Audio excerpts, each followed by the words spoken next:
टमाट्याचं खूप नुकसान झालंय, खुरपण आली, ही झाली, जवळजवळ 1 लाख रुपये खर्च झालाय. कर्ज पाणी बाजार करून आम्ही ही पैसे घेऊन ही पीक तयार केलं. तोंडात घास घालायला आला की हो काही असं झालं, हो काही कसं झालं. आता टमाटा महाग झाला तर आता हे काहीच नाही राहिलं. आता आम्ही काय करायचं? माझं नाव संपूर्ण सांगते, लालाबाई जयराम धोंडे. आम्हाला काही काम होत नाही तरी आम्ही पोटासाठी ही व्यवसाय करतो. टमाट्याचं खूप नुकसान झालंय, खुरपण आली, ही झाली, जवळजवळ 1 लाख रुपये खर्च झालाय. कर्ज पाणी बाजार करून आम्ही ही पैसे घेऊन ही पीक तयार केलं.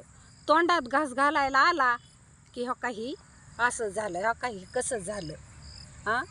आता टमाटा महाग झाला तर आता हे काहीच नाही राहिलं. आता आम्ही काय करायचं? माझं नाव संपूर्ण सांगते, लालाबाई जयराम धोंडे. आम्हाला काही काम होत नाही तरी आम्ही पोटासाठी ही व्यवसाय करतो. टमाट्याचं खूप नुकसान झालंय, खुरपण आली, ही झाली, जवळजवळ 1 लाख रुपये खर्च